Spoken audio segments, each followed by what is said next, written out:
한마디로 말해서 오늘은 한미 FTA 재협상 결과를 분석해 보겠습니다. 이완배 기자의 경제의 속살. 오늘은 이규봉 선생의 미안해요 베트남 소개해드리겠습니다. 정선태 교수의 오늘을 읽는 책. 네, 오늘은 드디어 시작된 개헌 논의에 대해 말씀드리겠습니다. 김성애 보좌관의 답정너. 네, 오늘은 고 장자연 씨 사건에 대해서 다시 한번 언급을 해보려고 합니다.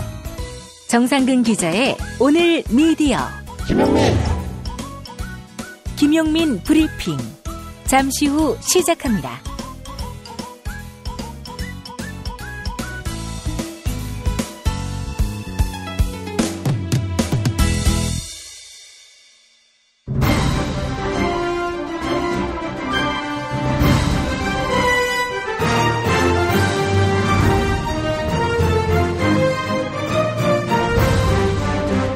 김용민 브리핑.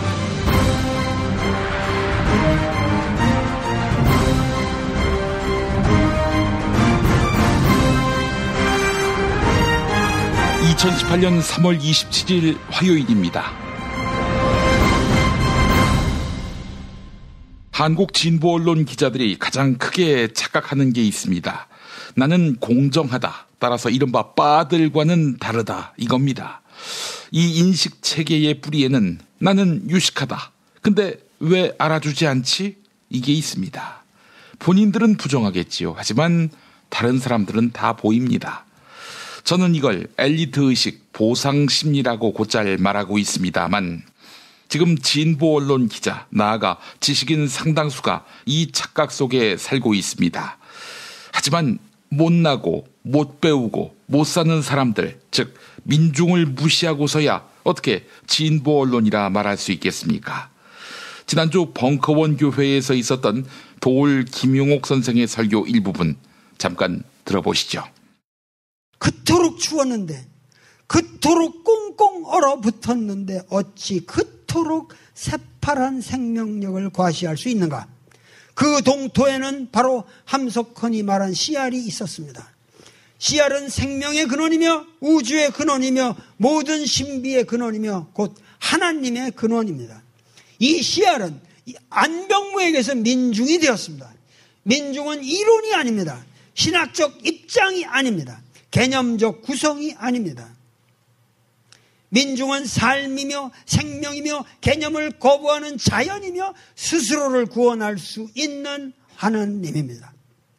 예수가 스스로를 사람이 아들이라 말했는데 그것은 곧 민중의 아들임을 선포한 것입니다. 예수는 민중의 화신이었습니다. 예수는 민중을 대상화하지 않았습니다. 예수가 곧 민중이었습니다. 예수는 민중의 힘으로 기적을 행하였고 민중의 힘으로 하늘나라를 이 땅 위에 선포하였고 실현하였습니다. 그 때, 그 카이로스는 영원한 실존이며 영원한 현존이며 영원한 진행이며 영원한 과정입니다. 우리는 그 때를 우리 삶 속에 구현해야 합니다. 그 때가 우리에게 임박하고 있습니다. 팬덤에 휘말렸다. 진영 논리에 매몰됐다. 젠더의식이 부족하다. 진보 언론 기자나 지식인 상당수가 민중을 향해 레파토리가 있는 것인양 질타하는 논리지요. 요즘엔 하도 얻어맞으니까 그런 이야기는 자기 입장을 대신 말해주는 누군가의 페이스북 글을 공유하는 걸로 대신합니다만 그들에게 민중은 군소리 안 하고 구독료 또는 후원금 꼬박꼬박 갖다 바치는 대상에 한정돼 있는 것은 아닌가 하는 생각도 듭니다. 일생을 민중과 어울리면서 노동운동하던 목사님이 생각났습니다. 이분은 여성입니다. 남성이 주류였던 어떤 노동조합원들과 행사를 하기 위해 차량으로 이동하고 있었는데 뒤에서 자지보지하는 역겨운 음담패설이 터져나왔지만 가만히 듣고만 있었습니다. 여성인 목사님이 벌떡 일어나 이 더러운 놈들 너희가 그래놓고 노동해방 운운할 수 있어? 라고 꾸짖어도 충분했을 상황이었습니다. 하지만 목사님은 미동도 하지 않았습니다. 이 이야기를 어디서 들었냐고요? 당시 목사님께 너무 큰 결례를 범했다며 나중에 반성한 노동조합원에게서 들은 것입니다. 민중과 함께 배를 타는 것은 어려운 일입니다. 그러나 이런 민중이 격떨어진다며 비웃는 이런 허위의식 속에서 진보 언론과 지식인의 토대라는 것이 과연 있을까요? 아무리 못난 민중이라도 공익을 위하는 것과 자기 자신의 아집을 추구하는 것을 구분 못할 정도는 아닙니다. 민중을 잃은 진보는 없다는 점. 네, 오늘 제가 드리고 싶은 이어는 말입니다. 공지사항입니다. 도올 김용옥 선생의 벙커원 교회 마가복음 설교. 이번 주도 변함없습니다. 특별히 이번 일요일은 부활절이지요. 특별한 설교 기대하셔도 좋습니다. 매주 일요일 아침 10시 40분입니다. 또 하나의 공지사항입니다. 이재용 삼성전자 부회장의 항소심 판결에 분노한 분들 4월 5일 서울시청으로 모여주시면 감사하겠습니다. 저 김용민과 박주민 더불어민주당 의원, 최강욱 변호사와 이정열 전 창원지법 부장판사, 그리고 전국 공무원 노동조합 법원본부의 조석재 본부장이 참여하는 사법개혁 시민강연회. 네, 여러분을 모십니다. 전국 공무원 노조 법원본부와 국가공무원 노조가 주최했습니다. 4월 5일 목요일 저녁 7시 서울시청 8층 다목적 홀입니다. 여러분의 많은 참여 바라겠습니다. 충남 금산의 넓은 인삼밭, 정성농장을 일군 농부아버지 이정열 씨. 자연은 노력한 만큼 내어준다.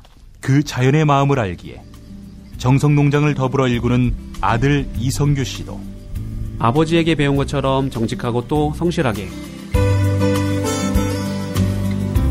정성농장 홍삼은 인삼 재배부터 가공 판매까지 모두 책임지고 있습니다. 그래서 대한민국 1등 품질을 자부합니다. 검색창에 정성농장 홍삼을 검색해주세요. 정성농장 홍삼. 전화문의는 010-9754-6972. 다이어트는 결국 먹는 게 문제다! 문제긴 하지. 매끼 식단 챙기기도 번거롭고 빼도 금세 다시 찌고. 아직도 몰라? 비타샵 다이어트를 해봐.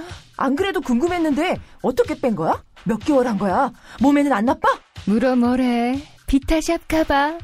같이 해. 1522-6648 혹은 비타샵을 검색해주세요.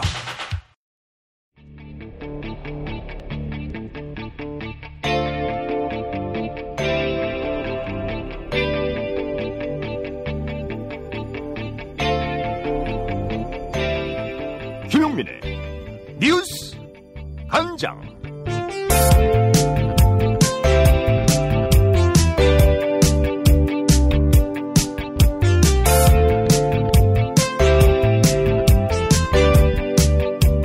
구속된 전직 대통령 이명박 씨의 차명 재산을 관리해온 이른바 MB의 재산관리인 이병모 청계재단 사무국장과 이영배 금강 대표가 횡령 혐의로 구속돼 재판에 넘겨졌습니다. 이병모 국장은 자동차 부품업체 다스의 자회사와 하청업체에서 약 20억 원을 빼돌렸고, 이영배 대표는 거래 대금을 부풀려서 약 80억을 횡령한 것으로 조사됐는데요. 특히 이들은 회사에 수십억대의 손해를 끼친 혐의를 받고 있습니다. 그런데 그 최종 책임이 이명박 씨의 아들 시영 씨에게 있는 것으로 조사됐습니다. 이시형 씨의 지시가 있었다는 겁니다. TBS TV 이정열의 품격시대를 진행하게 된 이정열 전 창원지법 부장판사는 이시형 씨는 처벌을 면하기 어려울 것이다, 이렇게 전망했는데요. TBS 라디오 김어준의 뉴스공장에 출연한 이정열 전 판사와 진행자 김어준 딴지일보 총수의 일문일답 들어보시겠습니다. 그렇죠. 지금 말씀하신 대로 이것만 갖고도 이게 가벼운 사안이 아니라서 피의자 전환해가지고 사법 처리 대상이 될 만한 사안입니다.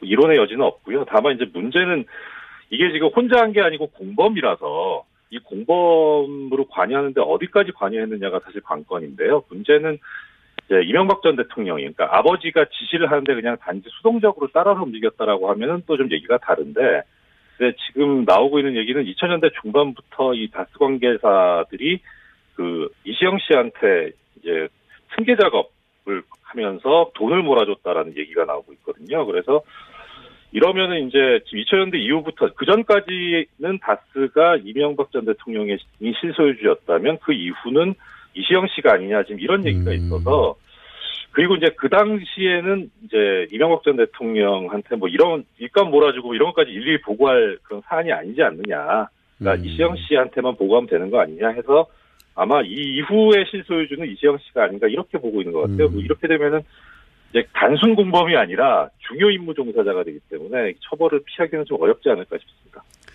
그러니까 뭐 처음에는 아버지의 지시를 받았거나 그랬겠지만 네. 점점 근무 연한도 늘어나고 그리고 자신의 네. 지위도 올라가고 하면서 본인이 직접 결정하고 판단해서 하는 일 혹은 아버지와 함께 결정했거나 한 일들이 많은 것으로 보이고 그렇게 되면 더더욱이 중재가 된다 이런 말씀이시네요. 예, 그렇죠. 지금 다스의 평사원으로 되셨잖아요. 지난해 9월 무릎을 꿇고 특수학교 설립을 간청하는 장애아동 학부모의 호소가 알려지면서 많은 사람들의 가슴을 아프게 했던 사건 기억하십니까? 6개월 만인 어제 서울교육청이 서울 강서구 옛 공진초등학교에서 특수학교 설립 추진 설명회를 진행했습니다. 하지만 설명회 참석을 위해 조희연 서울교육감이 도착하자 특수학교 설립을 반대하는 일부 주민들이 몰려와 길을 막고 드자비를 벌였는데요. 가까스로 설명회가 시작됐지만 일부 주민들은 고성과 욕설을 퍼붓기도 했습니다. 일부 주민들은 강서구에 이미 특수학교가 하나 있으니 특수학교가 없는 구부터 먼저 지어라. 이렇게 주장하고 있습니다. 이에 대한 조희연 교육감의 반박 들어보시겠습니다. 시사잡기 정관용입니다에 출연한 조희연 서울시 교육감 그리고 진행자 정관용 한림국제대학원 대학교 교수의 대담입니다. 이제 특수학교가 장애인들의 어떤 학습권이라는 게 헌법적 권리지 않습니까? 근데 예. 이제 저희가 예. 아무 데나 질 수는 없거든요. 예. 되게 이제 저희가 어떤 학교 공간, 학교 부지가 있는 걸 가지고 이제 지을 수밖에 없는데 예. 지금 현재 3군데를 추진하고 있습니다. 그러니까 예. 그때는 이제 왜 강남에는 안 짓냐 그랬는데 예. 저희가 이제 강남에 연곡동에 나래학교라고 하나 짓고 있고요. 네. 그다음에 강서 지금 문제가 되는 강서하고 저쪽 그 동부에 하나 3개를 지금 짓는 작업을 진행을 하고 있습니다. 그래서 왜 강서만 짓느냐는 말씀은 조금 그렇게 타당하지는 않고요. 지금 서울시에 이 3개 외에도 특수학교가 없는 구가 7개 있습니다. 그래서 이제 이 3개가 가장 우선이고 학부모님들도 장애인 학부모님도 원하시는 거고 그래서 우선 이 3가지를 제가 좀 중점적으로 추진하고 그 이후에도 이제 그 원거리 통학을 하는 학생들이 많다면 저희가 얼마든지 더 특수학교가 없는 구에 7개를 다 짓겠다. 그리고 짓겠다는 것도 작년에 제가 좀 강력한 의지도 표현한 바가 있습니다. 실제 지금 강서구에 원거리 통학하는 장애 학생들이 많아요? 그렇죠, 많습니다. 예, 그래서 이미 있는 강서 지금 구로구에 있는 학교로 다니고 있어요. 그러니까 강서구에 이미 있는 특수학교 한 곳으로도 수용이 부족한 상태다. 예, 거기는 이제 그 교남 학교라고 이게 수용 인원이 굉장히 적습니다. 그러다 보니까 이제 어떻게 되냐면 인근에 가능한 데를 이렇게 2-3시간 원거리 통학을 하는 형식이 돼 있습니다. 학부모 민원도 많고요. 그래서 특수학교가 이제 교남학교가 있기 때문에 강서구에서 특수학교를 임하는 학생이 한 250명 됩니다. 그런데 이제 강서구의 그 교남학교가 한 100명쯤 되니까 한 150명 정도가 경찰의 울산시청 압수수색에 자유한국당이 거세게 반발하고 나섰지요. 자유한국당 소속 김기현 울산시장의 지방선거 공천이 확정된 날 압수수색을 강행한 것, 명백한 기획수사라는 것입니다.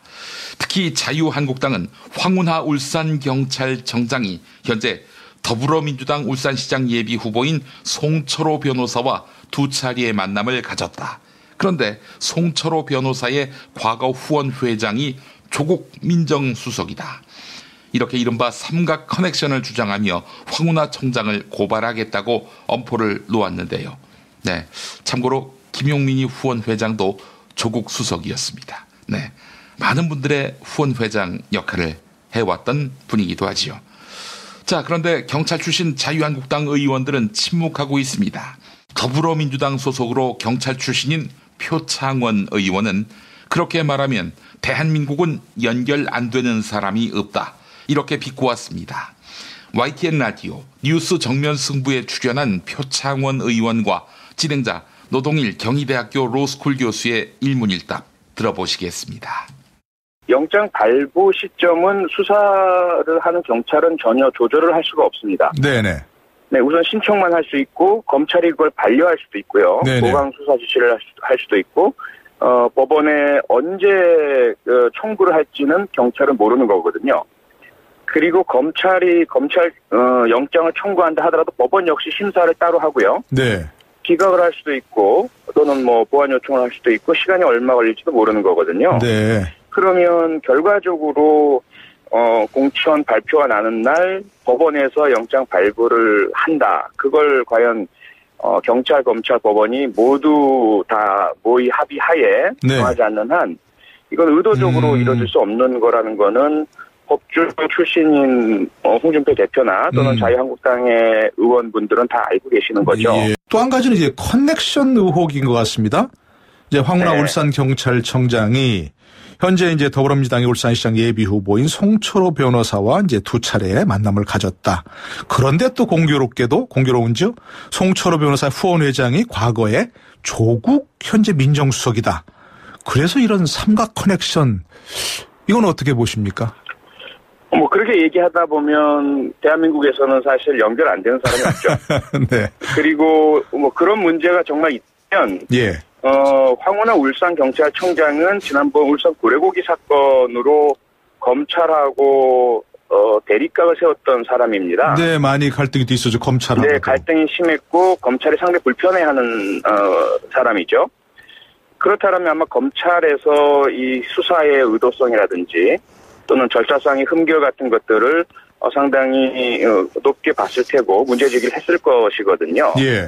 근데 결과적으로 이 사건 수사는 1월 달에 첩보 등에 의해서 혐의가 포착이 되고 이미 수사 과정을 거쳐서 영장 발부 사유가 좀 축적된 다음에 검찰에 영장 신청을 하고 법원이 발부한 형태이거든요. 네. 그렇게 보자면 수사 대상자가 어떤 사람이고 또는 관련된 이번 지방선거 관련해서 상대방이 누구이고 하는 것들은 어떤 정치적인 공세이지 그 자체가 수사에 영향을 미쳤다는 근거는 전혀 되지 않고 있는 것이죠.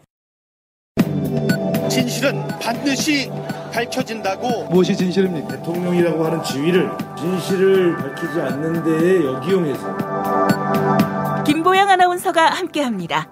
아프니까 팩트다. 안녕하세요. 아프니까 팩트다 김보영입니다. 문재인 대통령이 어제 정부 개헌안을 발의했습니다. 대통령 개헌안이 국회로 송부되고 관보에 게재되면 대통령의 개헌안 발의 절차가 마무리되는데요. 그런데 자유한국당 김성태 원내대표는 대통령 개헌안 발의는 대의민주주의를 실종시키는 아주 위험한 행위다, 이렇게 주장했습니다. 지난주 목요일 국회에서 기자들에게 한 발언 들어보시죠.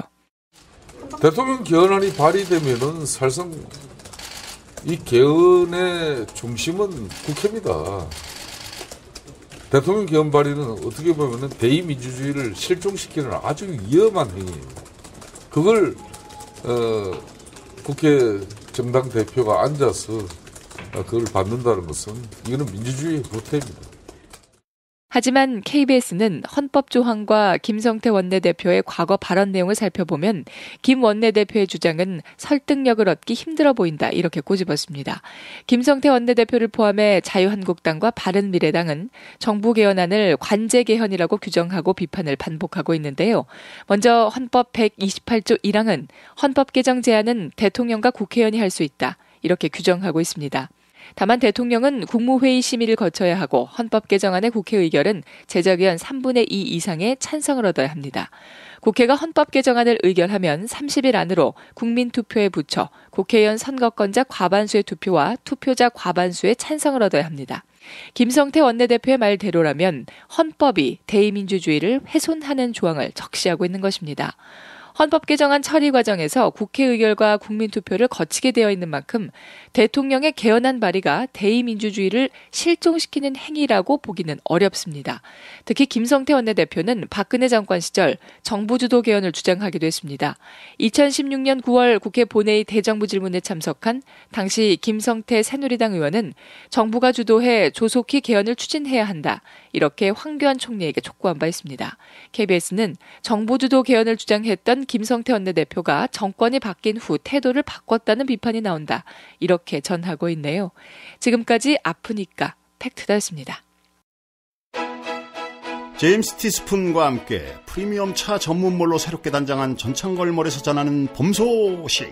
얼었던 땅을 뚫고 올라온 새싹의 생명력을 전해주는 새싹 땅콩차. 봄날의 새콤함이 느껴지는 이집트 신의 붉은 유혹 히비스커스 차.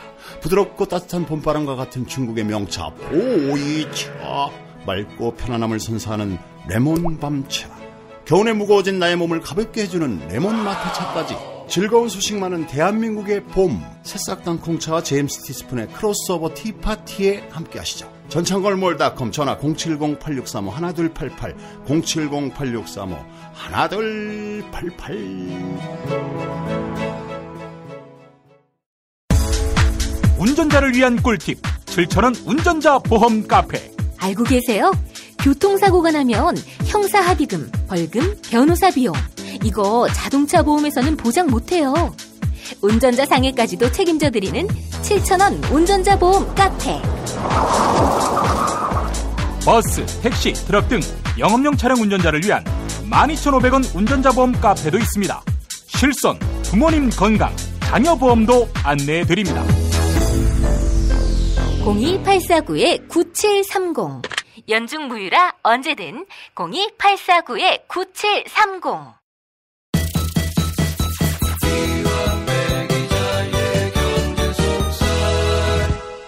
민중의 소리 이완배 기자 함께하겠습니다. 이완배 기자님. 네, 안녕하십니까. 아이고, 지난 일요일 우리 북콘서트 현장에 많은 분들이 와주셨고 그리고 책을 또 많이 팔아주셔가지고 아니 보니까 그날 아구찜을 드시대요. 아, 예. 저희 평소에 그렇게 못 먹었는데 그 농담이면 장사 이래로 제일 큰 현금을 만져봤습니다. 아이고 세상에. 오늘은 해물찜을 먹어도 된다 이러면서 예. 저희 청취자 여러분들과 북콘서트에 참여해 주신 분들께서 도와주신 그 돈으로 저희가 맛있게 해물찜을 먹고 집수리를 했습니다. 아이고 참 너무나 다행이고 그동안 민중의 소리가 해왔던 진정성 있는 그런 행보에 대한 시민들의 수고했다라는 표시가 아니겠는가 생각이 들면서 남부지방에 계신 시민들도 한번 좀 만나봤으면 좋겠다는 생각이 들어서 저희가 또 한번 추후에 기회를 한번 마련해 보도록 하겠습니다. 알겠습니다. 너무 감사합니다. 정말로 모든 분들께 진심으로 감사드립니다. 예. 자, 오늘 어떤 얘기 해볼까요? 예, 오늘은 정식 브리핑을 드리기 전에요. 일요일에 있었던 북콘서트 후기를 하나 말씀드릴까 합니다. 이게 참 저희한테는 기적 같은 선물이었고 2주 동안 이 선물을 주신 모든 분들께 정말 한 번 더 감사를 드리고요. 그런데 제가 그 북콘 현장에서 이 사실을 말을 할까 하다가 안 한 게 한 가지 있습니다. 그렇게까지 하는 건 너무 사람에 대한 예의가 아닌 것 같아서 대신 이 메시지는 꼭 전하고 싶어서 오늘 방송으로 말씀을 드립니다. 북콘서트 현장에 삼성 간부가 있었습니다. 상당히 높은 직책의 간부였어요. 그렇군요. 장담하는데 이분은 그냥 브리핑을 청취하고 북콘에 와보고 싶어서 온 사람이 아닙니다. 뭔가 감시하고 분위기를 파악을 해서 위에 보고를 해서 조치를 취하려고 한 사람이죠. 왜 제가 이걸 확신하냐면 그분이 뭐 하는 분인 줄 제가 알아요. 예. 그분이 미전실 소속입니다. 근데 이 미전실이 공식적으로 지금 해체돼서 지금은 어디 소속인 줄 제가 잘 모르겠는데 과거에는 미전실 소속이었고 미전실에서 대언론 전략 같은 거 짜시는 분이에요. 그리고 상당히 높은 직책의 간부입니다. 그러니까 삼성이 그 간부를 북콘서트 현장에 뿌락치로 보낸 거죠. 그런 분이 맨 뒤에 서서 마치 순수한 북콘 참여자인 것처럼 남들 박수 칠 때 박수도 치고 웃고 그러더라고요. 제가 이제 북콘을 하면서 그 장면을 보고 참 웃었습니다. 예. 저는 이 방송을 삼성이 듣는지 안 듣는지 몰랐습니다. 그런데 관리의 삼성이라면 김용민의 브리핑처럼 막강한 영향력을 가진 팟캐스트를 당연히 점검할 수도 있겠다라고 생각은 했어요. 그런데 어제 보니까 확실해지더라고요. 삼성 고위 관계자분들께서 이 방송도 들으시고 직접 북한 현장까지 친히 납치셔서 감시도 하시고 속으로 대책도 세우시는 것 같습니다. 그게 아니라면 어제 제가 본 그분은 상당히 높은 직급의 분인데 일요일에 쉬지도 못하고 북한에 와서 백서도 치고 재미있게 듣는 척 할 리가 없는 거죠. 그래서 이제 제가 삼성분들이 이 방송을 듣는 걸 알게 됐습니다. 그래서 그분들 들으시라고 말씀을 지금 드리는 겁니다. 두 가지를 말씀드릴 건데요. 첫째, 감시하고 관리하고 다 좋은데 조금 스마트하게 하면 안 되겠습니까? 그러니까 삼성분들 너무 멍청하다는 겁니다.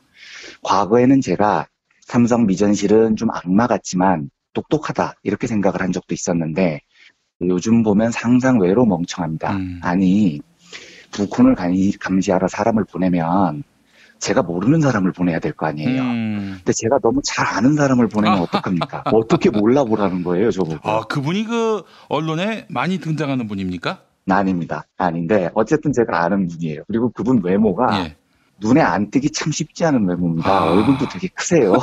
그래서 아니 뭐 그분이 이제 오시게 됐다면 좀 눈에 안 띄는 곳에 있어야 몰래 감시가 되죠. 그런데 제가 앉아있는 자리에서 직통으로 보이는 뒤편 가운데쯤에 딱 서 계신 거예요. 그걸 제가 어떻게 몰라보겠습니까?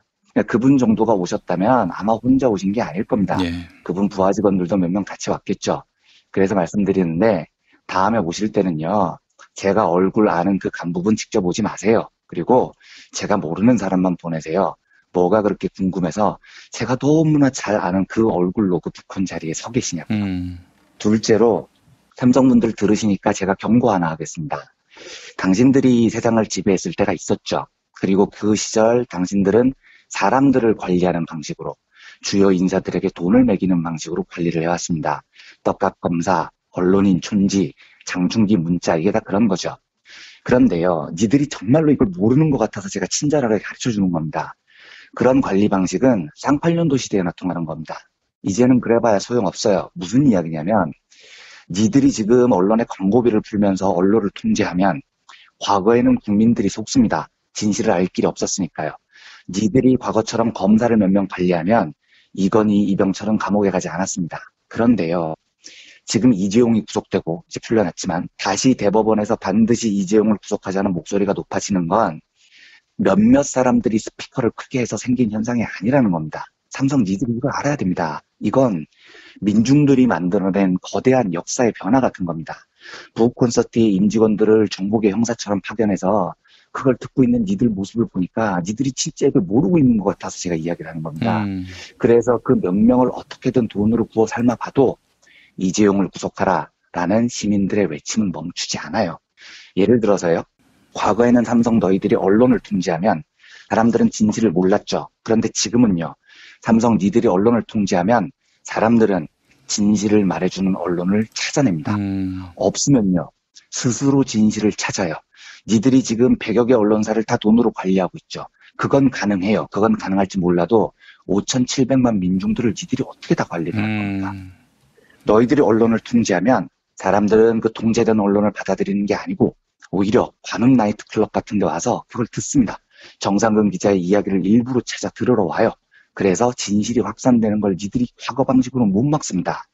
그런데 이 상황이 되면 삼성 애들 하는 발상이 딱 이런 겁니다. 아, 그러면 정상근을 구워 삶아야 되겠다. 김용민을 구워 삶아야 되겠다. 이렇게 생각을 하는 거예요, 얘들은. 그래서 정상근은 뭘 좋아하냐. 김용민은 뭘 좋아하냐. 이런 걸 고민하고 앉아있는 그 두 사람을 구워 삶으면 수육이 됩니다. 그러니까 제 생각에도 얘들은 일단 먹을 걸로 접근을 할 것 같기는 한데 근데 삼성 니들이 그 멍청한 짓을 또 할까봐 제가 지금 미리 이야기를 해드리는 겁니다. 정상근 기자를 구워 삶으면 문제가 해결될 것 같아요? 천만의 말씀입니다. 그것도 물론 안 되죠. 제가 알고 있는 정상근이라는 훌륭한 기자와 미디어 오늘이라는 훌륭한 매체가 구워 삼겨질 리도 없지만 만약에 그게 된다고 해도 문제가 해결이 안 됩니다. 만약에 정상근 기자를 니들이 구워 삶으면 청취자들은 정상근 기자 이야기를 안 듣기 시작합니다. 그리고 또 다른 진실을 이야기하는 기자를 찾아요. 그게 니들이 쌍팔년도에 한국을 지배할 때와 촛불혁명이 지난 지금이 다른 점입니다. 역사의 흐름이 몇몇 지식인이나 몇몇 매체의 활약에 의해서 좌우되는 게 아니고요. 거대한 민중들의 민심에 의해서 좌우됩니다. 그게 촛불혁명이었어요. 그게 우리가 사는 세상입니다. 그러니까 앞으로 허튼 짓 하지 마세요. 괜히 어떻게 누구 입을 막아볼까 헛짓거리 하는 것도 멈추십시오. 그 똑똑한 머리로 삼성에서 고액 연봉 받아가면서 지금 뭔 짓들 하고 앉아있는 겁니까? 기업이면 좋은 제품 만들고 소비자에게 사랑받을 고민을 해야지.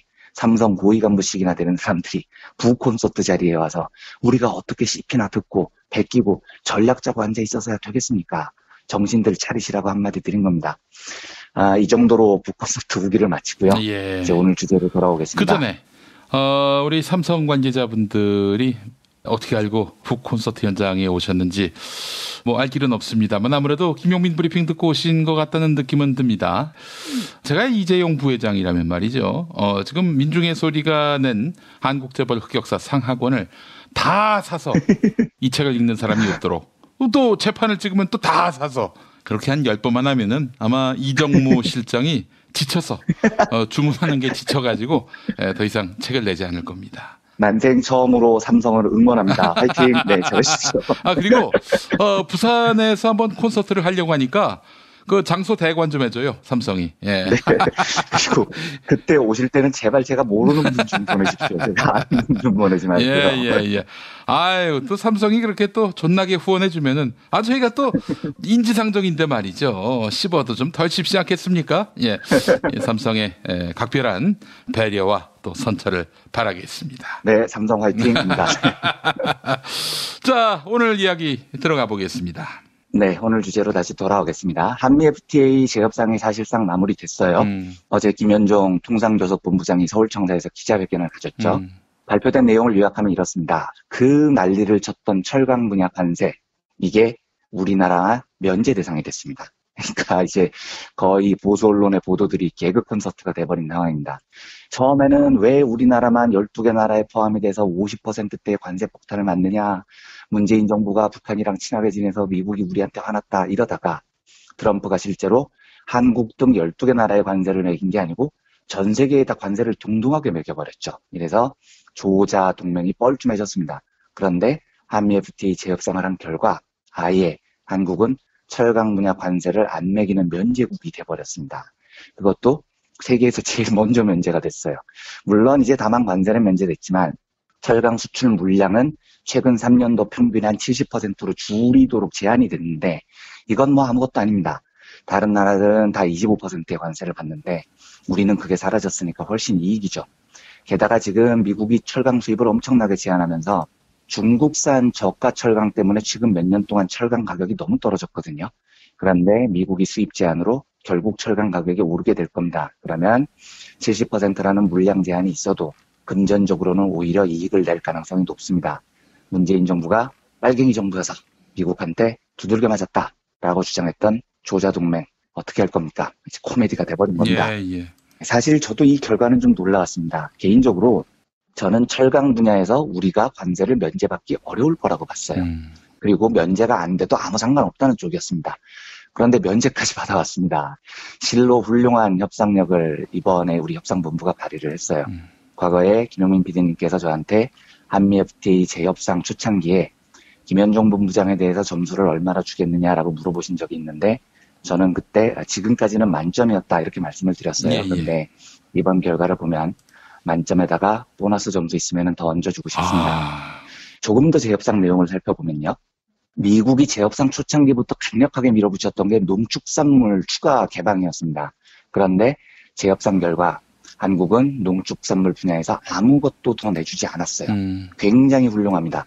제가 제일 걱정했던 게 자동차 분야 조금 덜 양보하려고 농축산물 분야를 시장을 더 개방하는 거였습니다. 근데 이건 절대 안 되는 거예요. 왜냐하면 우리나라는 지금도 쌀을 제외한 대부분 곡물에서 식량 자급이 턱없이 안 되는 나라입니다. 그리고 미래의 국가 분쟁은 이 식량 전쟁이 될 가능성이 무지하게 높습니다. 그래서 농업은 반드시 지켜야 되는 분야였는데 아주 잘 막아냈습니다. 이건 뭐 박수 짝짝짝 크게 칠 대목입니다. 또 한 가지요. 자동차 분야를 양보하고 투자자 국가 간 소송제 ISD라고 불리는 조항이 있죠. 독소 조항? 네, 그렇습니다. 요 조항의 공공성을 강화했다는 발표가 있었습니다. 그런데 요 바터도 굉장히 훌륭합니다. 제가 실제로 한미 FTA 처음 실시될 때 제일 심각하게 걱정했던 대목은 실제로 한미 FTA를 통해서 자동차 분야의 수출이 유리해졌어요.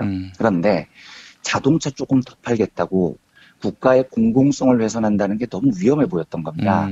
투자자 국가 간 소송제라는 게 우리나라 정부 정책에 대해서 외국 기업이 직접 소송을 할 수 있게 한 제도입니다. 이러면 우리 국가가 뭔가 공공정책을 펼쳤는데 외국 자본하고 소송을 해야 됩니다. 저는 당연히 앞으로 대한민국 국가 정부의 책무가 더 커지고 국가가 공공성을 더 강화해야 한다고 보는데 이 제도가 있으면 이게 매우 권리적거립니다. 아무 때나 미국 기업이 야 한국 정부 니네 공공정책으로 우리가 장사를 못한다. 이렇게 시비를 걸 수 있으니까요. 그런데 이번에 재협상 결과를 보면 자동차 쪽이 조금 후퇴를 했습니다. 근데 사실 이것도 후퇴가 아닙니다. 뭐 이건 자세히 말씀을 드리겠습니다만 어쨌든 명목상 후퇴를 해요. 그리고 뭘 개정했느냐. 투자자에 의한 ISD의 소송 남용을 방지하겠다. 그리고 정부의 정당한 정책 권한을 확보하기 위한 조항을 재협상 안에 넣기로 했다는 거예요. 요건 정확한 문구를 봐야 제가 결론적으로 이야기를 할 수 있을 것 같습니다. 이 협상은 문구가 굉장히 중요하거든요. 그런데 어제 김현종 본부장이 발표한 요 내용이 그대로라면 이건 뭐 제 입장에서는 진짜 땡큐 베리 머치인 겁니다. 자동차 조금 더 팔겠다고 국가의 공공성을 훼손하는 게 너무 걱정됐는데 이번에 자동차 조금 후퇴하고 소송 남용 방지 정부의 정책 권한 확보 이걸 명시한다면 이건 뭐 제 입장에서는 무지하게 남는 장사를 한 겁니다. 예. 이게 저는 이번 재협상에서 제일 기쁘더라고요. 자, 그러면 뭐에서 손해를 받느냐? 자동차 분야입니다. 반미 두 나라의 자동차에 대한 안전 기준이 좀 달라요. 미국이 조금 더 편한 안전 기준을 가지고 있습니다. 그런데 미국 차가 만약에 한국의 안전 기준을 통과 못했을 때 지금은 어떻게 돼 있냐면 안전 기준을 통과 못하더라도 25,000대까지만 팔 수 있다. 이렇게 지금 돼 있습니다. 그런데 이걸 5만 대까지 늘려준 거예요.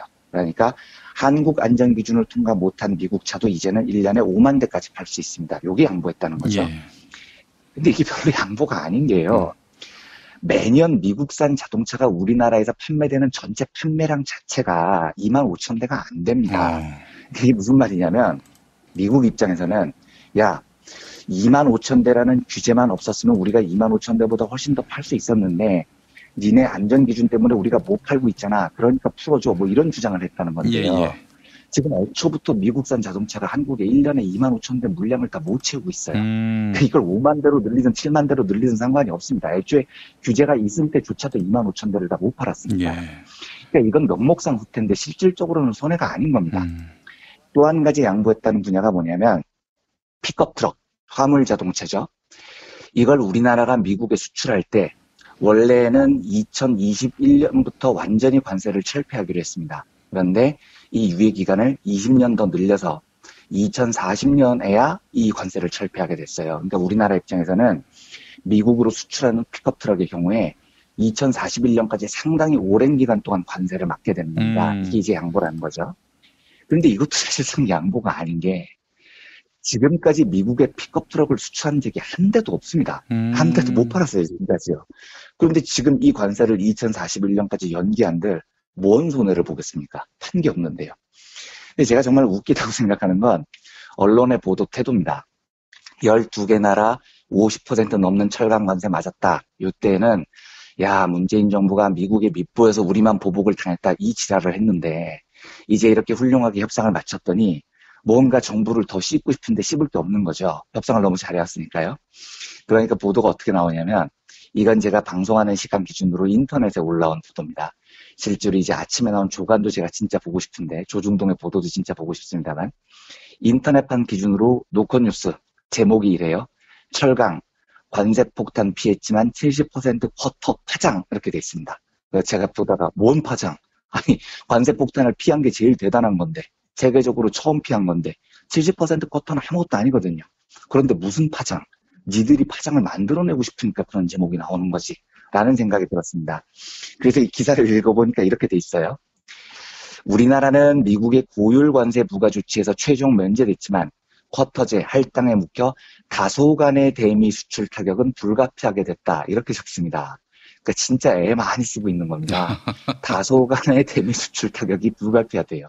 그러니까 뭘 지금 씹고 싶은데 얼마나 씹을 게 없으면 다소간의 대미 수출 타격 이 말을 쓰고 제목은 파장 이렇게 적겠습니다. 참 불쌍한 애들입니다. 지금 이거 보면. 예. 유시스 보도 제목이 이렇습니다. 차 업계 가뜩이나 어려운데 FTA 재협상 결과에 한숨 이렇게 돼 있습니다. 아니 왜 한숨 쉬죠? 미국 차는 어차피 25,000대 이상도 안 팔리고 있었어요. 예. 우리 픽업 트럭 미국에 한 대도 못 팔고 있습니다. 아니 근데 뭘 한숨을 쉴 일이 있냐고요. 두숨이라고 하면 어땠을까 하는 생각이 드네요. 그렇죠. 두숨. 즐거워서 웃는 웃음. 네. 네. 아니 물론 차업계에 좋은 건 아니지만 한숨 이건 너무 과장이라고요. 머니투데이 보도 국산차 우리만 동네북인가 이렇게 돼 있습니다. 뭐 맞은 것도 없으면서 무슨 동네북입니까? 연합뉴스 보도 한미 FTA 차순환사 첫 타결 후 2번이나 양보에 양보가 안 했습니다. 물론 외형적으로 트럼프 기분 좋게 2가지 조항 양보했지만 실질적으로 우리가 양보한 거 하나도 없고요. 이것 때문에 한국차 업체들이 국내 시장에서 만약에 손해를 본다면 장담합니다. 그건 니들이 차를 개판으로 만드니까 그런 겁니다. 그러니까 제가 이 보도를 보면서 이 자식들이 진짜 장난하나 싶더라고요. 언론은요. 현대차 사보가 아닙니다. 정신들 차리세요. 픽업 트럭 관세 20년 추가 연장이 왜 순환이에요? 왜 동네북입니까? 지금까지 수출 한 대도 안 하던 자식들이 픽업 트럭 관세 연장됐다고 징징거리는 모습이 진짜 가관인 겁니다. 예. 기사를 보면 이런 겁니다. 픽업 트럭 20년 추가됐는데 이제 이걸 지원할 말이 없으니까 말을 이렇게 지원해요. 우리가 앞으로 픽업 트럭을 수출할 건데 그걸 못하게 돼서 손해다. 이러고 있습니다. 그러니까 올 겨울에 나는 전교 1등을 할 예정인데 가을부터 날씨가 추워져서 1등을 못할 것 같아 손해다. 뭐 지금 이런 논리인 거죠. 지금까지 뭐하고 있다가 한 대도 안 팔았던 픽업 트럭을 갑자기 관세가 20년도 뒤로 밀리니까 미래에 팔려고 했는데 FTA 재협상 때문에 망했어. 이러고 앉아있는 거예요. 아무리 현 정부가 미워도 말을 이렇게 지어내서 야부리를 틀면 이건 진짜 좀 곤란한 거죠. 저도 사실 이거 뭐 손해본 거 아닌가 하는 그런 신문 기사를 눈여겨봤었는데 이거 뭐 잘못 본 거군요. 하여튼 이 인간들은 뭔 믿을 수 없게 만듭니다. 하여간 제가 잘못 본 것도 문제지만 하여간 그렇습니다. 예. 그러니까 모든 언론이 현대차로부터 광고를 받으니 다 이제 이렇게 막 볼멘 소리, 징징 소리를 받아내는데 저는 이렇게 보면서 너무 웃기더라고요. 그래서 오늘 아침 조간을 진짜 한번 보고 싶습니다. 이 조자 동맹 조중동들은 어떻게 징징거리는지요.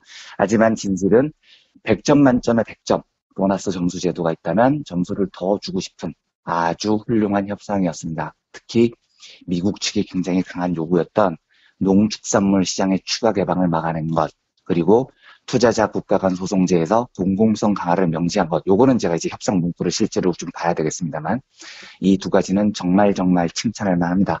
협상을 이끈 교섭본부의 모든 분들께 기자의 한 명으로서 시민의 한 명으로서 진심으로 경의와 찬사를 보냅니다. 정말로 수고하셨다는 말씀을 전해드리고 싶습니다. 예, 알겠습니다.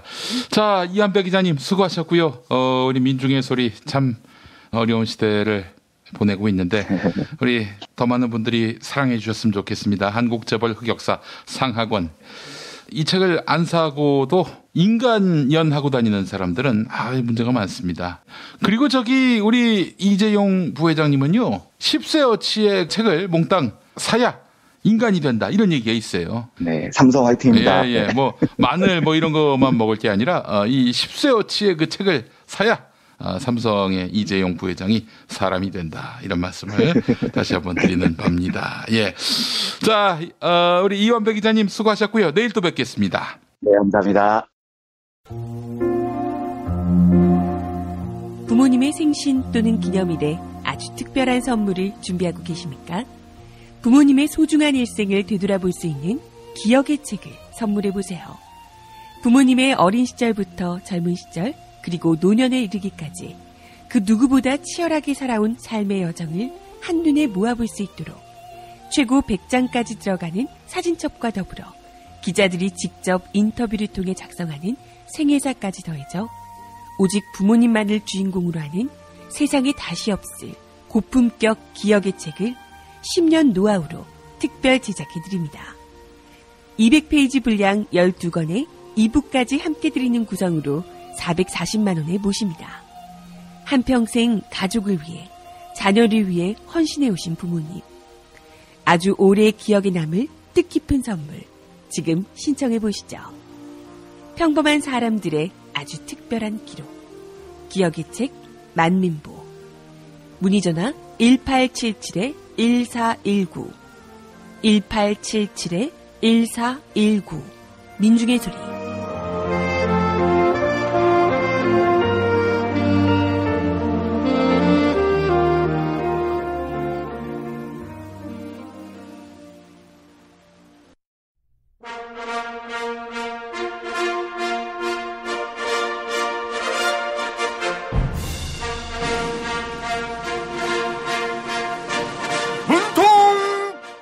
전통!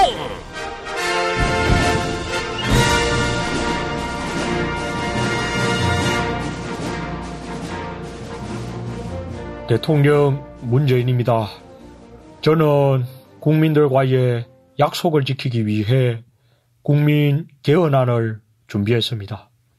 그런데 국민들과의 약속을 어기고 구치소에서 그 죗값을 받기를 기다리는 분이 계시지요. 바로 수임번호 716번 이명박 전 대통령인데요. MB가 동부구치소에서 땡깡을 부리고 있다고 합니다. MB의 편지 한번 읽어볼게요. 문재인 대통령님, 수임번호 716번입니다. 저는 검찰의 구치소 방문 조사에 응하지 않을 것입니다. 현재 검찰은 제 주변 사람들을 끊임없이 불러 조사하고 있고 일방적인 비의 사실도 무차별적으로 공개하고 있습니다. 이런 상황에서 검찰의 공정한 수사를 기대하는 것은 무망합니다. 아이고, 716번, 이제 정신 차릴 때도 됐잖아요. 구치소 선배 503번의 부적절한 행실을 따라하면 어떡합니까? 지난주 목요일 구속이 확정되자 이제 가야지. 이렇게 말씀하셨다고 해서 잘못을 뉘우친 줄 알았습니다. 네? 끝까지 가야 한다는 말이었다고요?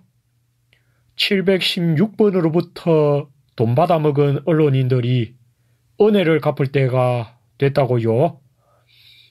아이고, 그래도 돈 안 받아먹은 악마 기자, 주진우 기자 같은 분들이 있어서 세상은 아직 살만하지요. 그런데 주진우 기자가 심한 미행과 압박을 당하고 있다고 합니다. 걱정이 많이 됩니다. 네? 716번이 깜빵에 있는데 누가 주진우를 괴롭히냐고요? 삼성과 관련된 취재에 집중하니까 MB 시절보다 더 심한 미행이 붙었다고 하네요. 누군지는 몰라도 주진우 기자를 무척 좋아하는 분들인 것 같습니다.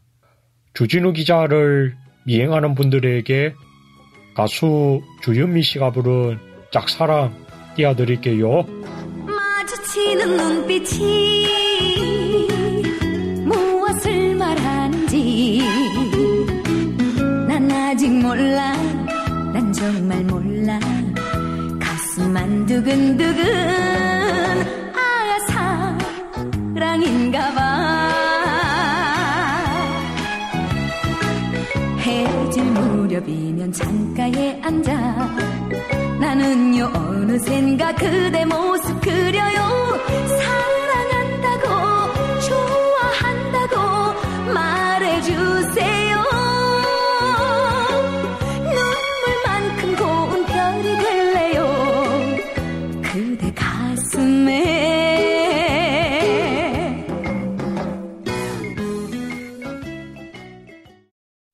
최저임금, 꼼수, 불법 신고하세요. 최저임금 올랐다는데 내 월급만 안 올랐네. 신고하세요. 민중당 최저임금 119. 근로시간 줄이기, 식대 기본급에 끼워 넣기. 신고하세요. 070-5118-2119 카카오톡 검색창에 최저임금 119 운동본부를 검색하세요. 야, 근데 홍어가 진짜 그렇게 몸에 좋아? 아니 끝내준다니까. 근데 비싸지? 열라 싸고 열라 맛있는 홍어가 있다니까. 어디? 알싸한 홍어. 네이버 검색창에 알싸한 홍어를 검색하시고 1599-6456 전화 주문도 가능합니다. 허리가 아파요. 아랫배가 나와요. 골반이 바로 서야 건강도 아름다움도 바로 섭니다. 바디로직을 입으세요. 토크밴드의 입체적인 탄력이 틀어진 골반을 바로잡습니다. 간편하고 확실한 골반 교정 타이즈 바디로직. 장실 굿모닝 화장실 바나 굿모닝 바나나. 이건 제가 써보니까 효과가 있는 것 같아요. 판촉물이나 단체 선물이 필요할 때 이왕이면 우리 편 회사 네피아를 찾아주세요. 인터넷 검색창에 네피아를 치시거나 032-519-4800으로 전화주시면 친절하게 상담해드립니다. 그런데 상품은 뭔가요? 네피아를 가서 고르세요. 3만 가지가 넘는 물품이 있어요. 오늘 녹음 끝나고 한 잔? 술 끊는다며. 새해가 되면 술 끊겠다는 결심들 많이 하시는데요. 네. 쓸데없는 짓 하지 마시고요. 네, 술친굼이 있잖아요. 네이버에 술친굼을 검색하세요. 멀쩡합니다, 진짜.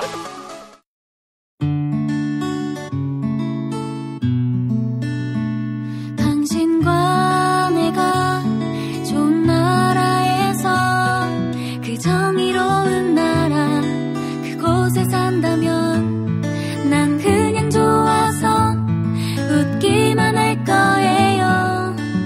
당신의 뉴스 보좌관 김용민 브리핑.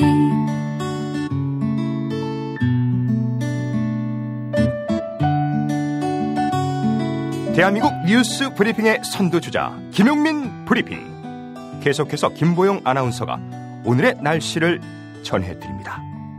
날씨를 전해드립니다. 오늘도 따뜻한 날씨가 계속되겠지만 미세먼지가 종종 기승을 부리겠습니다. 아침 서울 7도, 대전 6도, 광주 7도, 대구 6도로 예상되며 낮 기온은 서울 18도, 춘천 20도, 전주 21도, 부산 19도를 나타내겠습니다. 미세먼지 농도는 전국에서 나쁨 단계를 나타낼 전망입니다. 여기는 대한민국 브리핑 1번지 김용민 브리핑입니다.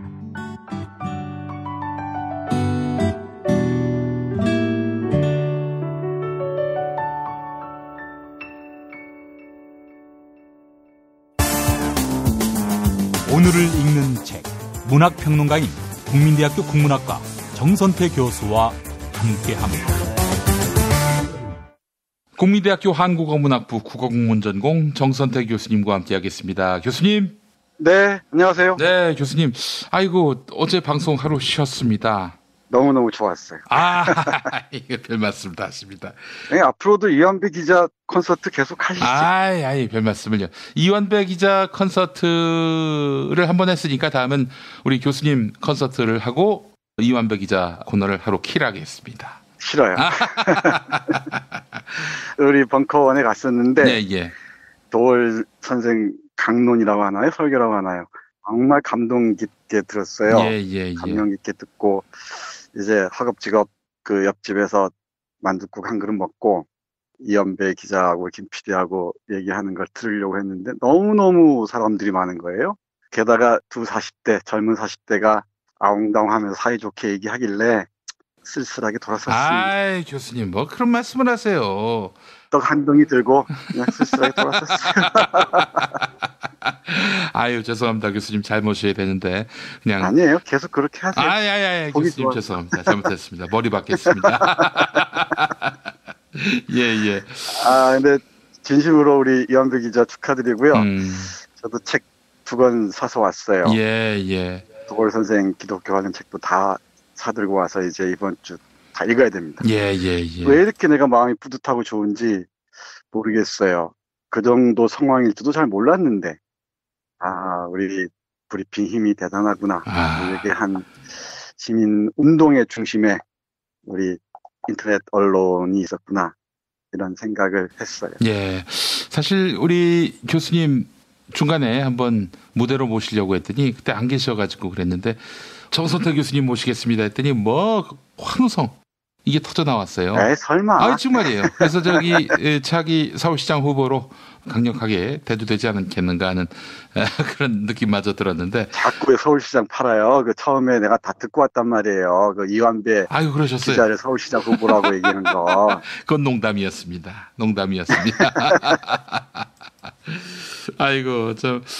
교수님과 함께하는 시간이었으면 좋았을 텐데 저희가 한번 또 다음에 기회를 꼭 마련해 보도록 하겠습니다. 아니에요. 아주 의미 있는 시간이었고요. 참 좋았습니다. 매주 일요일 날 벙커원 교회를 가야 하지 않을까 그런 생각을 하고 있습니다. 교수님 꼭 오십시오. 환영합니다. 예. 근데 교회에서 예배를 드려본 게 내가 초등학교 2학년 때인가 동네 교회 사탕 먹으러 간 이후니까 50년 가까이 된 것 같죠? 예. 아주 그 고급진 그 예배였습니다. 예. 그 설교도 그렇고 참 좋았어요. 예. 하여간 참 교회가 뭐 종교를 위해 존재한다기보다는 이 사회, 인간을 위해 존재하는 교회가 되기를 바라는 마음으로 시작을 했는데, 아이고, 뭐, 매주 300분이 꼬박꼬박 와주시니까 저희가 참 큰 힘을 얻고요. 또 도훈 선생님께서도 너무 큰 보람을 느끼시는 모양인가 봐요. 그래서 사실은 1년에 한 번씩은 일요일을 끼고 어디 출장을 가실 일이 있는데, 올해는 그걸 취소하고 그냥 아예 매주 교회에 나와서 설교를 하고 있습니다. 네, 훌륭하십니다. 예. 제가 헌금도 하고 왔다니까요. 헌금까지. 아이고 세상에. 교수님 감사합니다. 예. 이제 세례 받으실 일만 남았네. 세례 받으실 일. 그 길은 좀 험난할 겁니다. 예. 예수 믿고 구원 받으셔야죠. 네. 예. 뭐 반은 농담이었습니다. 예. 자, 교수님 오늘 어떤 책 소개해 주시겠습니까? 네, 오늘은 이규봉 선생의 미안해요 베트남 소개해 드릴 참인데요. 예. 지난주에 우리 대통령이 베트남 방문했었잖아요. 그렇습니다. 그 자리에서 베트남 전쟁, 베트남 쪽에서는 베트남 전쟁이라고 하지 않고 항미 전쟁이라고 얘기를 한답니다. 예. 미국에 저항한 전쟁이었다는 뜻이죠. 베트남 주석을 만난 자리에서 베트남 전쟁에서 한국군이 마음 아픈 일을 했다. 대단히 유감스럽게 생각한다라고 얘기했다 그러잖아요. 예. 베트남 쪽에서는 그 당국에서는 미국 쪽이나 뭐 한국 쪽에 보상이나 사과를 요구하지 않는 태도를 취한다 그래요. 예. 아마 제가 생각하기에는 뭐 승리한 국가다, 승전 국가다라는 그 자부심 때문에 그런 것 같습니다. 하지만 민간 차원에서는 아직도 수많은 상처들이 남아 있고 또 우리 사회인류학자인 권헌익 선생이 쓴 책 베트남 전쟁 유령들을 보면은 정말 떠도는 유령들이 아주 많다 그러잖아요. 예. 진실을 규명하지 못하고 아직도 구천을 떠도는 원혼들을 위로하는 제사들, 이런 뭐 굿 형식의 의례들이 아직도 많이 펼쳐진다 그럽니다. 60년대, 70년대 한국군이 베트남 가서 명분은 뭐 자유와 정의를 지키는 것이지만은 그 명령에 따라서 많은 군인들이 정말 못할 짓을 저지른 것도 사실이잖아요. 기록으로 남아있고 또 증언도 남아있고. 그런데 이 책에 따르면 뭐 한국군은 잘못이 없다. 한국군은 미군의 용병이었다. 이렇게 얘기를 한다 그래요. 베트남 사람들은. 베트남 일반 민중들의 마음에 남아있는 응어리들, 상처들을 어떤 식으로든 위로하고 해야 되지 않겠습니까? 그렇습니다. 그래야 이제 베트남과 우리의 관계가 본 궤도에 오를 수 있을 것이라 생각을 해요. 이 책 유봉 선생의 미안해요 베트남은 베트남의 그 역사와 문화와 사회와 경제와 일상들까지를 잘 보여주는 제가 보기에는 아주 훌륭한 책입니다. 이규봉 선생은 수학자입니다. 응용수학으로 박사학위를 받았다네요. 거기다가 자전거 타기를 즐기는 이 마니아인 것 같고요. 근대사와 이 환경 문제에도 아주 관심이 많은 분이라고 합니다. 민족문제연구소 운영위원장을 지내기도 했고 대전 환경운동연합 공동대표도 역임했다네요.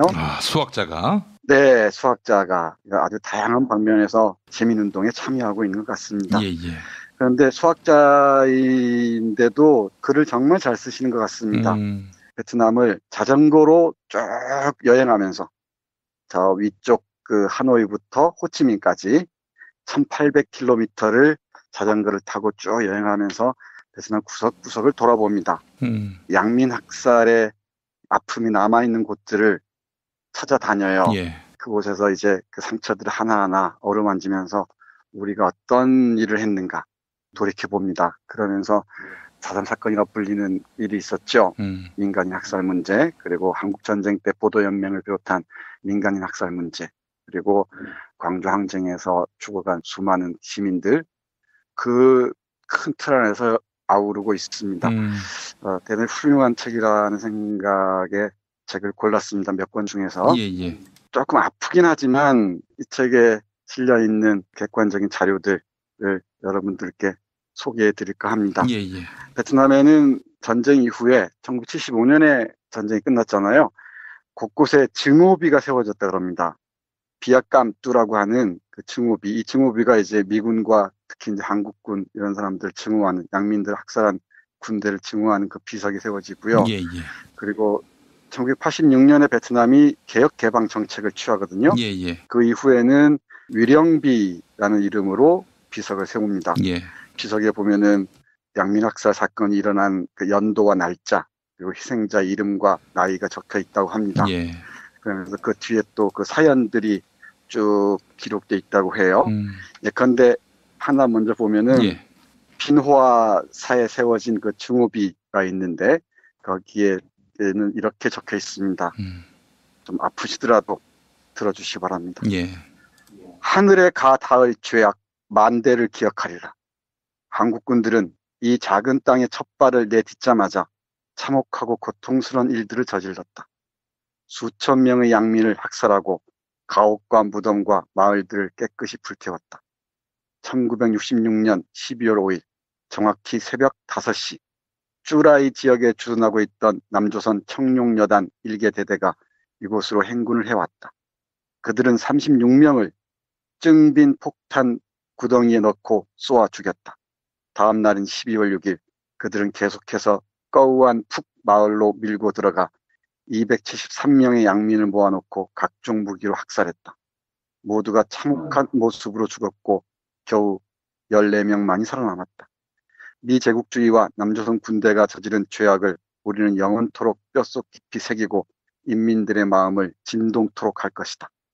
그들은 비단 양민 학살뿐만 아니라 온갖 야만적인 수단들을 사용했다. 그들은 불도저를 갖고 들어와 모든 생태계를 말살했고 모든 집을 깨끗이 불태웠고 우리 조상들의 묘지까지 갈아엎었었다. 건강불굴의 이 땅을 그들은 폭탄과 고엽제로 아무것도 남지 않는 불모지로 만들었다. 이렇게 그 비석에 적혀 있다고 합니다. 이것보다 그 한국에 비교적 잘 알려져 있는 증오비가 하나 있습니다. 그 증오비 하나 더 읽고 이어가도록 하겠습니다. 디엔정사라 그러는데요. 디엔정사 그 하미촌에 가면 아주 유명한 동네인데요. 예. 여기 청룡 부대가 주둔했던 곳인데 여기서 수많은 사람들 또 학살했다고 합니다. 처음에 갔을 때 부대원들이 마을 주민들하고 잘 지냈대요. 그런데 웬일인지 68년 2월 25일에 청룡 여단 2개 중대가 이곳 마을의 하미촌의 따이 마을과 증 마을을 포위하고 138명의 민간인을 학살했다고 하네요. 그래서 여기에 월남 참전 전후 복지회에서 상처를 아물게 하고 새로운 정서와 화해 그리고 신뢰 회복을 목적으로 2001년 12월에 제막한 거대한 위령탑이 있다고 합니다. 근데 여기 그 비문이 있었다고 해요. 그 뒷면에. 근데 그 비문의 학살 내용이 너무나 리얼하고 뭐 눈 뜨고 볼 수 없는 장면이어서 외교관들까지 개입해서 표현을 완화해달라 이렇게 했다고 얘기를 합니다. 그랬더니 그곳 사람들이 사실이 아닌 것을 적을 수는 없다. 이걸 지우거나 수정할 수 없다고 해서 비문 뒷면에다가 연꽃 문양을 붙였다고 합니다. 그러니까 연꽃 문양이 가려져서 사람들이 읽을 수는 없겠죠. 그 원래 있었던 비문의 내용이 이렇습니다. 먹구름과 천둥, 번개가 치고 적이 마구 몰려와 평탄한 땅에 파도를 일으키고 마을 사람을 한데 모아 마을을 버리게 하고 고향을 버리게 했다. 칼로 끊는 듯 내장이 찢기는 아픔으로 주민들은 땅을 잃고 강을 잃고 바다를 잃고 농사를 잃고 낚시를 잃었다. 악독하고 끔찍해라. 떨어진 목에서 흐르는 피, 경악으로 야자수 숲은 마른 머리카락이 떨어지듯 흩날리고 강은 휘어져 돌고 눈물은 고여서 늪이 되고 만다. 1968년 이른봄 정월 24째 날 청룡 부대 군인들이 갑자기 나타나 흉포하게도 양민들을 미친 듯이 학살했다. 하미 마을은 30가옥이 불에 타고 주민 135명의 시체는 산산이 흩어지고 태워졌다. 그 지역은 붉은 피로 덮였고 모래는 뼈와 섞이고 집들은 사람과 함께 불태워졌다. 탄 고기와 비린 피를 탐하는 개미들, 화염이 지나간 후 더욱 짙어진 어둠을 생각한다.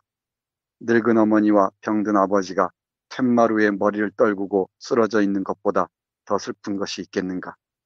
아이들은 신음하고 시체가 서로 포개져 쌓여 있다. 아직도 죽은 사람의 피가 말라서 고여 있고 아이는 엄마 배 위에서 더 이상 나오지 않는 젖을 찾는다. 어린아이는 입을 다쳐서 목이 말라도 물을 마실 수 없다. 더 처참한 것은 그 후에 탱크가 무덤들을 짓뭉갠 것이다. 악마의 그림자가 드리운 대지 위에 메마른 뼈, 무고한 영혼의 외침이 푸른 하늘에 울려 퍼진다. 네, 이렇게 적혀 있다고 합니다. 증오비에 실려있는 글을 보면은 제주 4.3에서 죽어간 수많은 우리 민간인들의 모습들이 당연히 포개지고요. 그리고 한국전쟁 때 학살당한 민간인들이 아주 많습니까? 뭐 전쟁 때 군인들이 죽는 거야 뭐 그럴 수 있죠. 그런데 민간인들이 죽은 장면들과 금방 읽어드린 장면들이 크게 다르지 않은 것 같습니다. 예컨대 작은 연못이라는 영화로 잘 알려져 있는 노군이 학살 사건을 떠올릴 수 있을 것 같고요. 경선남도 거창의 양민 학살 사건, 뭐 이름 하나하나 헤아릴 수가 없습니다. 그런 사건들과 겹치는 것은 어쩔 수 없을 것 같습니다. 이로 헤아릴 수 없을 정도의 이런 내용들과 증언들이 곳곳에 있습니다. 아프지만 이런 책들은 우리가 읽어야 한다고 저는 생각을 해요. 과거의 잘못들을 정말 깨끗하게 인정하고 사과할 때 새로운 미래가 시작될 수 있지 않겠습니까? 그냥 덮어놓고 가자고 해서는 절대 새로운 미래는 오지 않는다고 생각을 합니다. 예. 앞에 잠깐 말씀드린 권헌익 선생의 베트남 전쟁의 유령들이라는 책에 보면은 이렇게 딱 적혀 있어요. 역사의 상처와 고통을 넘어 인류의 연대라는 윤리적 지평을 지향하는 창조적인 문화의 실천이 바로 과거를 기억하고 또 잘못된 것이 있으면 사과하는 것이라고 말이죠. 예. 제가 보기에 이것은 굴복이 아닙니다. 굴복이 아니고 오히려 정치적 권위와 도덕적 힘을 회복하는 것이라 생각을 해요. 그러니까 문재인 대통령이 우리 DJ와 노무현 대통령을 이어서 베트남에게 사죄를 표현한 것은 우리 시민들의 권위와 도덕적 힘을 강화할 수 있다는 자신감의 표현이 아닌가 싶습니다.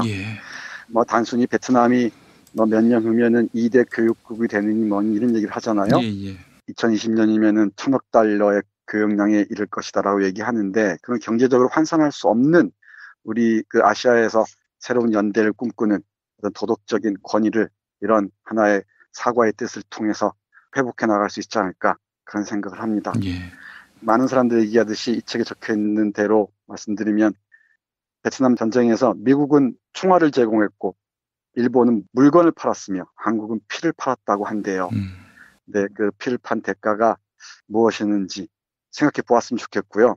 또 하나 마지막으로 덧붙일 말씀은 이른바 고엽제 전우회를 비롯한 뭐 여러 극우단체에서 대통령의 사과에 대해서 반발하는 모양입니다. 근데 제가 보기에는 이 고엽제 피해자들이야말로 국가폭력의 희생자들입니다.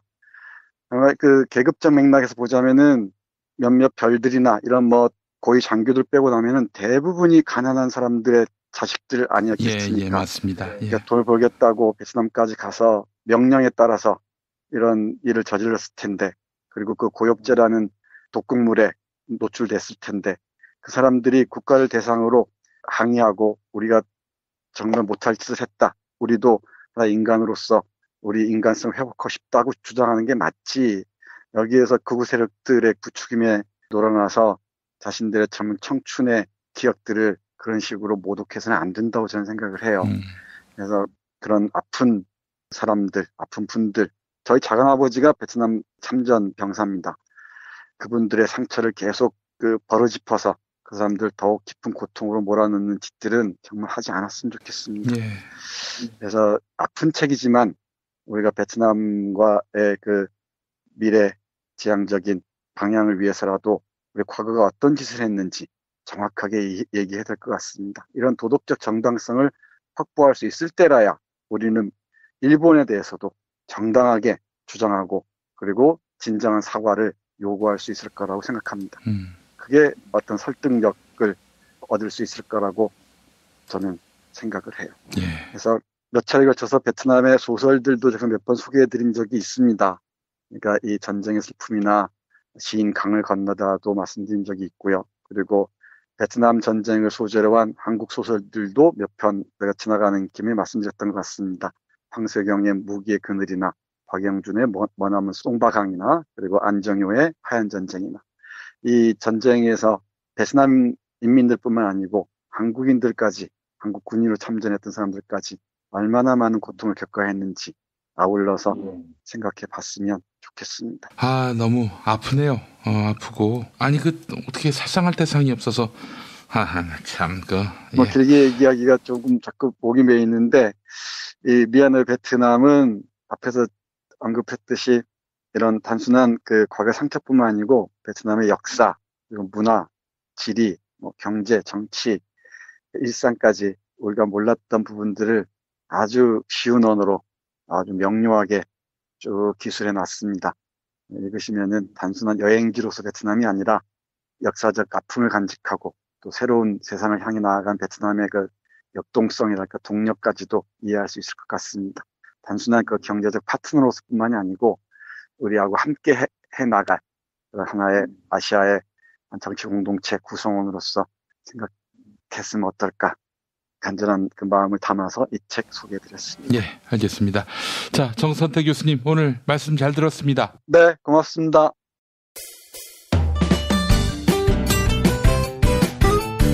뉴스포렌메리로 계속됩니다. 김용민 트위터 계정에서는 매일 설문조사가 진행되고 있습니다. 대한의사협회 신임회장으로 최대집 후보가 당선됐습니다. 그런데 최대집 회장은 태극기 혁명 국민운동본부와 같은 극우 보수단체에서 공동대표를 맡아 활동하고 박근혜 전 대통령 석방을 외쳐온 인물이죠. 많은 의사들은 최대집 회장이 의사들의 대표가 되다니 부끄러워 의사라 말하기 어렵다는 반응도 보이고 있는데요. 최대집 회장은 취임 일성으로 저를 향한 우려를 불식시키고 문재인 케어 저지라는 사명을 완수하는 데 몸바치겠다고 밝혔습니다. 그래서 최대집 후보의 대한의사협회 회장 취임이 문재인 케어에 대한 시민들의 생각에 어떤 영향을 줬을지 설문조사를 진행해봤습니다. 어젯밤 7시까지 모두 3,115분이 의견을 남겨주셨습니다. 97% 거의 모든 시민들은 문재인 케어를 원래 지지했고 지금도 그 지지는 확고하다고 밝혀주셨네요. 문재인 케어에 원래 회의적이었지만 지금은 지지로 선회했다는 의견은 단 1%, 문재인 케어를 원래 지지했지만 지금은 반대로 선회했다 이런 의견 역시 1%, 문재인 케어를 원래 반대했으며 지금도 확고히 반대한다 이런 의견도 1%에 머물렀습니다. 트위터를 통해 시민들이 의견을 남겨주셨습니다. 서영성님, 어머님께서 현재 치매의 폐암으로 투병 중이십니다. 문재인 케어 꼭 실행되어야 합니다. 호태황님, 히포크라테스 선서라는 게 있습니다. 과연 그 선서에 부합하는 활동을 하고 있는 의사는 얼마나 될까요? 설문조사에 참여해주신 여러분들께 감사의 말씀 전합니다.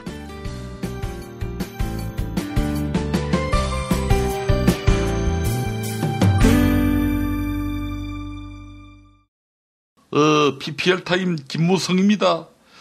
민중의 직접 정치로 자주와 평등의 새 세상을 열기 위해 출마를 결의한 민중당 지방선거 후보자들, 이분들의 재정적 지원을 위해서 민중당 중앙당에서 펀드를 발행해서 재원을 마련하고자 하니 많은 관심과 참여 부탁드립니다. 이자 연 3%고요. 자세한 내용은 민중당 홈페이지 검색하시면 되겠습니다. 그리고 우리 자유당도 가난합니다. 야당이 다 그렇지요. 자주와 평등의 새 세상을 건설하기 싫은 분들은 우리 자유당도 도와주세요. 더 김종인이라고 봐요. 미공 대장사랑, 조모씨 사용 후기 읽어드리도록 할게요. 거의 20년째 심한 변비 때문에 별의별 약을 다 만들어 먹어봤는데 그때뿐이었던 거지. 우연히 유산균 사려고 검색하다가 이 사이트에 들어와서 미공 대장사랑 속는 셈 치고 이틀치를 복용했는데요. 완전 쏙 빠지는 느낌. 지금 내 포째인데 자주 차던 가스도 추워도 안 차고 일일 일동을 보고 있다고 봐요. 1522-8972 1522-8972 검색창에서 미공 대장사랑. 3월부터 네피알에서 주문하시는 고객님 중에 50만 원 이상 구매 고객에게 김대중 대통령님, 노무현 대통령님, 안철수 대통령님, 제가 아닙니까? 문재인 대통령님이라고요. 세 분을 캐리커처한 이하 작가의 그림이 새겨진 머그컵을 하나씩 드립니다. 150만 원어치 구매하시면 세 분 대통령의 캐리커처가 담긴 머그컵 다 드립니다. 200만 원어치 하시면 미래 권력인 저 안철수 예비 대통령의 캐리커처는 안 된다고요? 실망입니다. 저 좀 그만 괴롭히십시오. 내 PR로 가자. 이건희예요. 재용아, 에버랜드 땅값이 술 취했다며? 제멋대로 떨어졌다가 제멋대로 치솟고, 야, 그 방치했다가는 지진난다. 그 숙취 해소를 못한 에버랜드 땅에다가 농부의 심정으로 땅을 사랑하는 마음으로 술친굼을 먹여라. 술친굼을 먹으면 사람도 땅도 다 정상으로 돌아온다고. 1800-6649 1800-6649 술친굼. 사실상 혼수 상태입니다. 비타샵 그린 스무디 사용 후기를 보니까 윤모씨 사연이 사실상 올라왔습니다. 늘 저녁에는 그린 스무디 이만한 게 사실상 없었습니다. 마시면 몸이 가벼워지는 느낌이 너무 좋았습니다. 문재인 정권은 이 비타샵을 모든 국민에게 사실상 무상 배급해야 한다. 1522-6648 1522-6648 혹은 검색창에 사실상 비타샵을 검색하시기 바랍니다. 탄핵 때문에 뭐 이야기를 전달을 하려고 해도 길을 막고 듣질 않아요. 해족 수준으로 쪼그라든 한국 보수. 회생의 길은 과연 있을까? 변화된 정치 환경, 갈 길 잃은 보수에게 새로운 희망을 제시한다. 애국 보수의 화려한 부활과 집권을 위한 본격 가이드, 김용민의 신간, 보수를 지켜라. 진중권도 투표하는 보수 정당, 광주에서도 일당이 될 수 있는 보수 정당, 젊은이들의 입당이 줄을 잇는 보수 정당. 언제까지 민주당 정의당을 부러워만 할 것인가? 부러우면 진다니까? 자유한국당 당원 김용민이 쓴 보수를 지켜라. 이김에서 나왔습니다.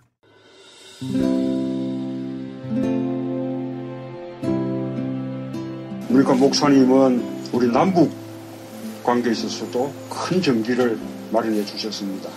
늦봄 문익환 목사 탄생 100주년. 민주화와 통일운동을 위해 11년 4개월간 옥고를 마다하지 않은 행동하는 양심. 오늘 우리가 누리고 있는 이 민주주의 또 문익환 목사님 덕분이 아주 큽니다. 그가 24년 동안 살았던 서울 강북구 인수봉로 통일의 집이 6월 1일 문익환 통일의 집 박물관으로 거듭납니다.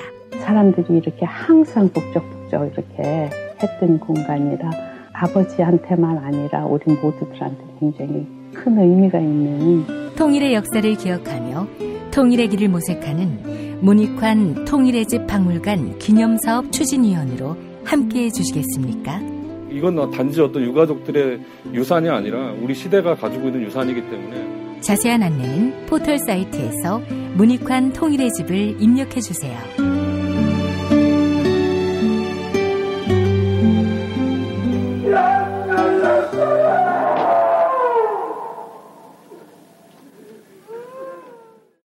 도올 김용옥 선생의 마가복음 강해로 여러분을 초대합니다.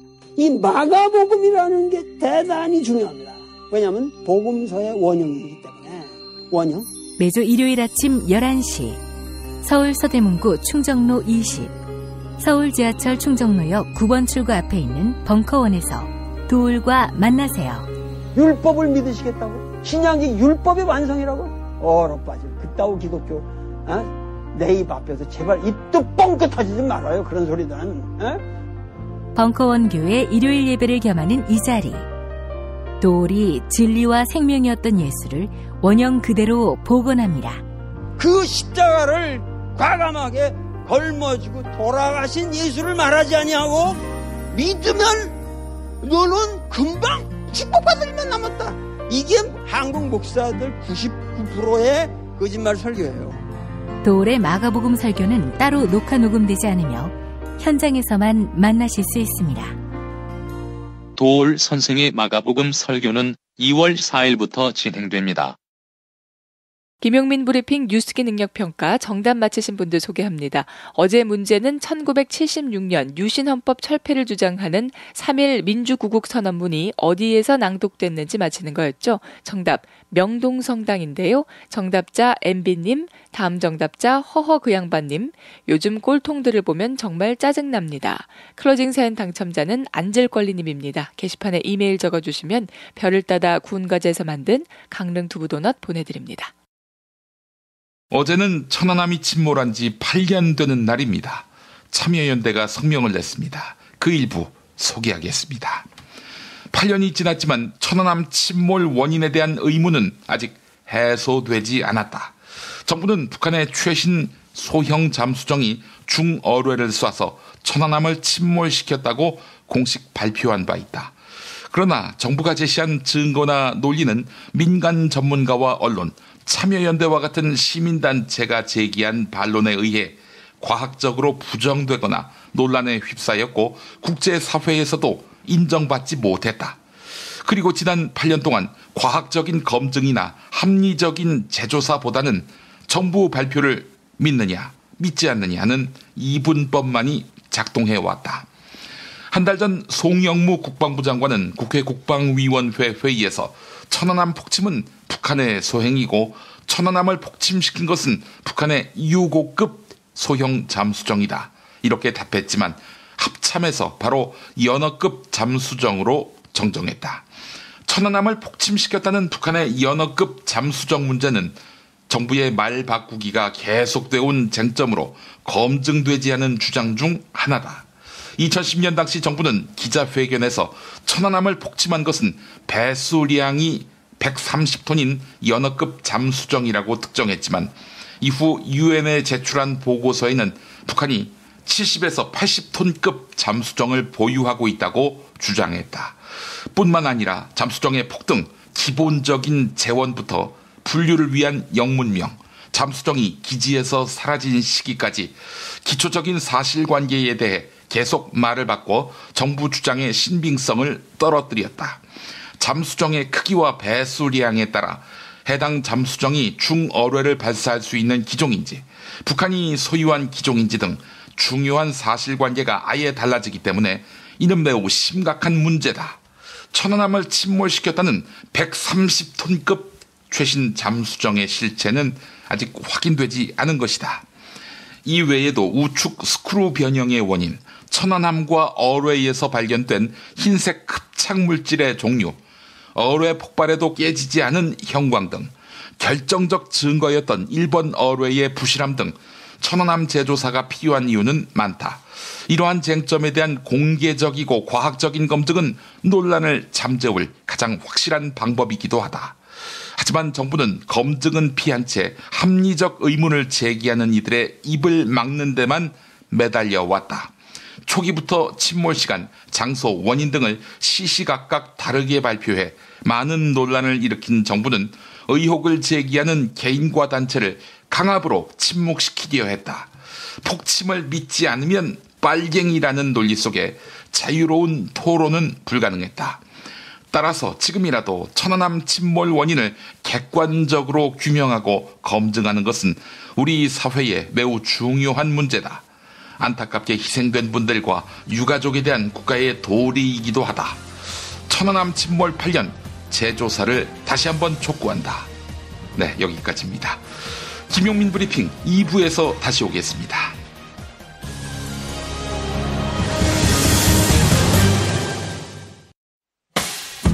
김용민 브리핑과 함께한 시간 어떠셨어요? 다음 시간에도 보다 바르고 알차며 즐거운 정보로 여러분을 찾아가겠습니다.